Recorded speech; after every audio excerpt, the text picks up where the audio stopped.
not really sure what it is. Some kind of mycelium. Not super familiar with identifying mushrooms, but there's a lot of them right now with all the moisture. Next to some acorns from an oak tree. Here's another really cool looking mushroom. Again, not sure what it is. And this is commonly known as crow's foot. It's an evergreen species that grows low to the ground and happens to be found at this area here at Green Lane Park. Wow, look at all of that. Anybody remember what it's called? Evergreen species at the bottom of the forest floor. That's right, crow's foot. And it's just like all over the place here.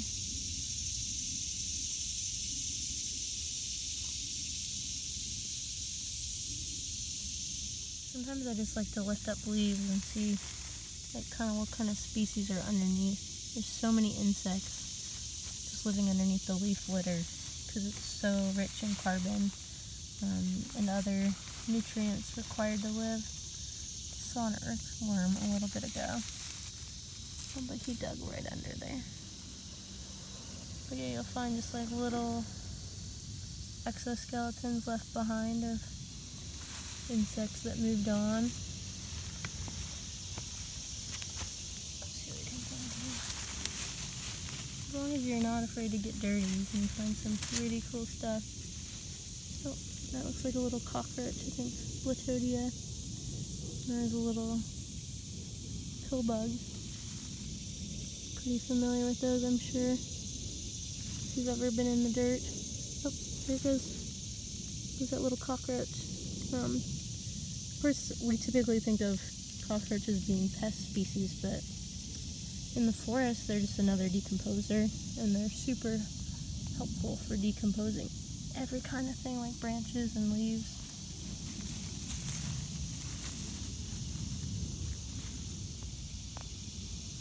So yeah, it's pretty amazing what you can find if you're not afraid to just snoop around. You can find all kinds of species.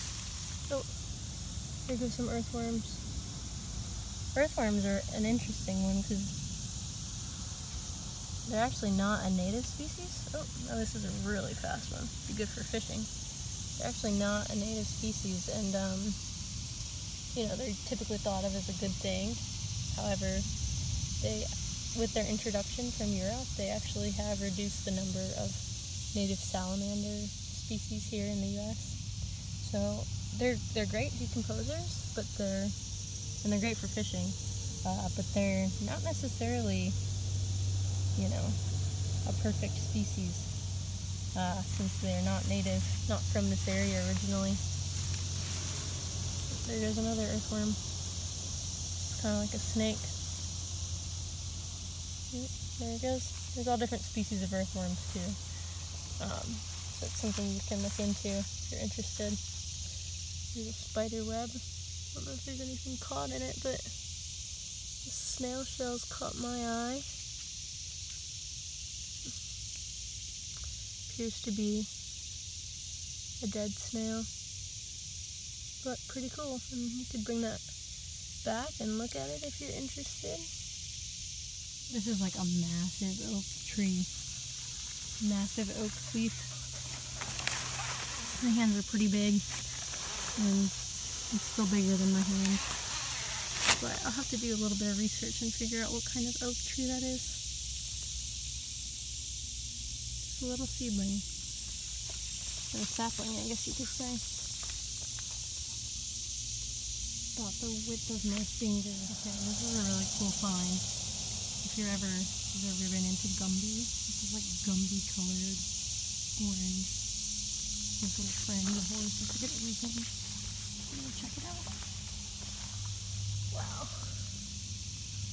Yeah, that's really cool. So brightly colored, easy to spot.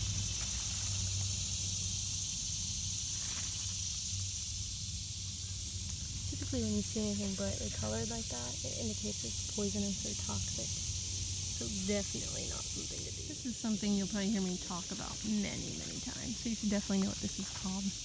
And you might be thinking, well, that's not very interesting. As much like that is a dead tree. And you're exactly right. It's a dead tree. It's called a snag. Think of something you might snag your shirt on and rip some threads out of. Well, I guess if you're a giant person, you might snag yourself on this. But snags are excellent habitat places for all different types of species and provides like a mini ecosystem and a habitat for a lot of different species, including lichens and fungus. We're just going to get a little closer. You can check out the fungus growing here. So you can see these little shelf mushrooms growing all over it. And lots of lichens. The moss toward the bottom.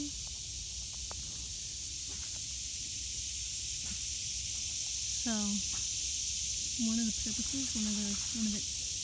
niches is to provide lichens for species such as flying squirrels. So the northern flying squirrel is endangered in Pennsylvania. It's not endangered in North America, but it is endangered in Pennsylvania. And one of the reasons due to a lack of snags and old growth forests, where there would be an abundance of lichens. This is something that they feed on quite often. If we zoom in here, there's a horsefly, I think, so not a wonderful species, but a species nonetheless. Lots of insects will find their home in a snag, and then you'll have different animals coming to feed on those insects, like birds, woodpeckers, and of course some large snags can provide habitat for squirrels and raccoons, and other mammals and birds nest inside of it.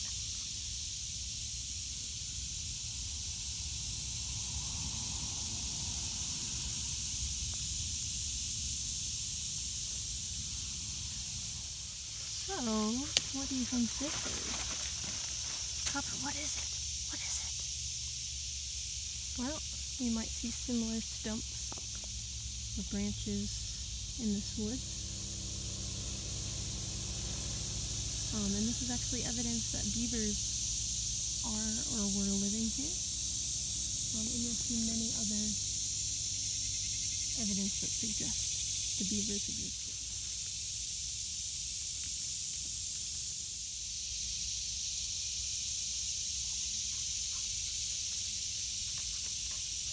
It's another dead standing tree in the forest. What do you call that?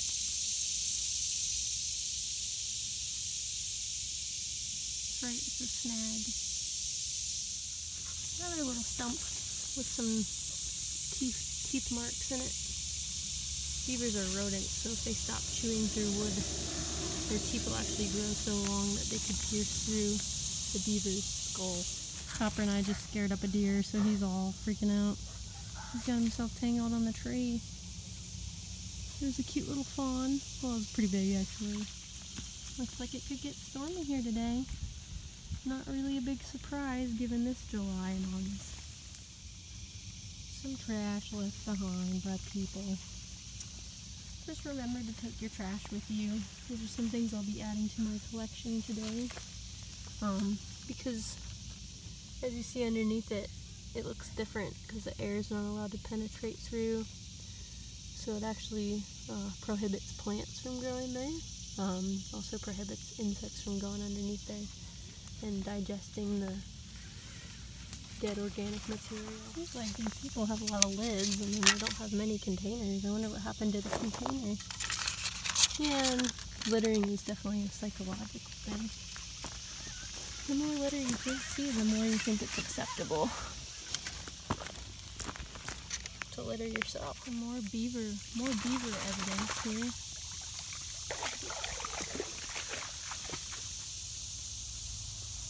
And beavers can totally change a landscape. So in this area it's already a lake, but in some regions where it's a creek, they can dam up the water to create a lake, which changes the creek ecosystem into a lake ecosystem. So you get totally different plants, animals, like fish, birds living in the area than you would in a creek. Copper was annoyed that I stopped again, but these are really cool mushrooms.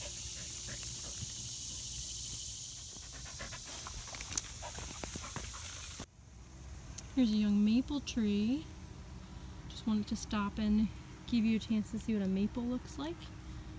So a maple, the leaf almost looks like a hand outspread. Maple syrup comes from different varieties of maple trees. You'll see that the leaves come out opposite to each other, so on opposite ends the leaves will emerge from each other. And that's a defining characteristic of a maple tree. Here you can see it again. And they'll look like that all the way up and down the stem.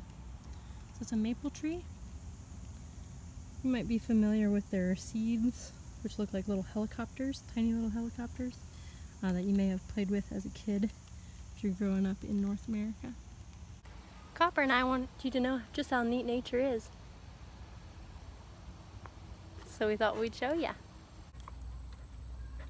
This right here is a tree that has simple leaves, which just means one leaf comes out from each stem. It happens to be a little bit toothed on the edge. You can't really see that too much, but there's just ridges on the edge there. The bark is really smooth, you can see. And this one's harder to identify in the summertime than spring, and it's much easier to identify in the winter because it is a deciduous tree, meaning that it loses its leaves, but it takes it a really long time to lose its leaves. So in the winter time, it'll have a sandy colored leaf, and that's the way I remember it because there's a lot of sand at the beach, and this is a beech tree. However, it is B-E-E-C-H rather than the beach that you go to go swimming and hang out with friends or your family. But this is a beech tree, and this is it in the summertime.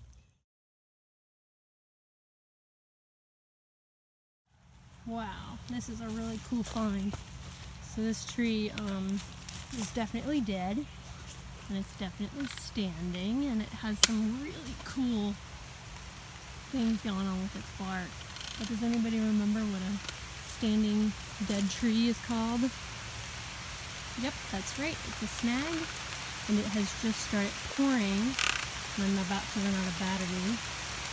So I'm probably gonna turn off this video for a little while.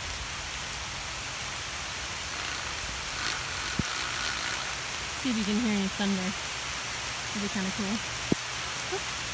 Try not to get my screen all wet. See if we can hear some thunder.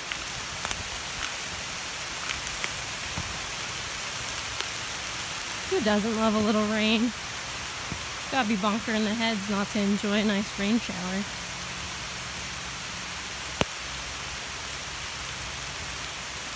This is the closest some animals ever get to a shower.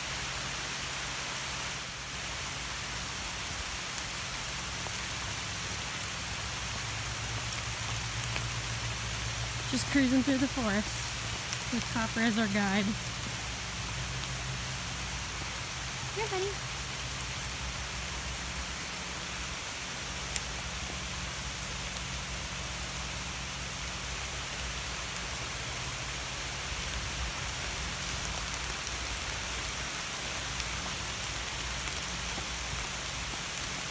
He's a lot faster than he looks.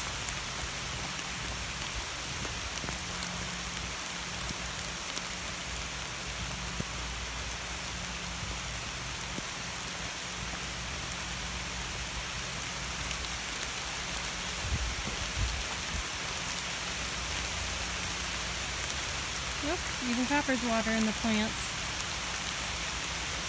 It's quite a bit rainier out there on the wider path.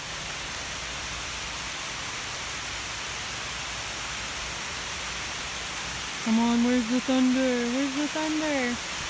It's pouring. It's pouring.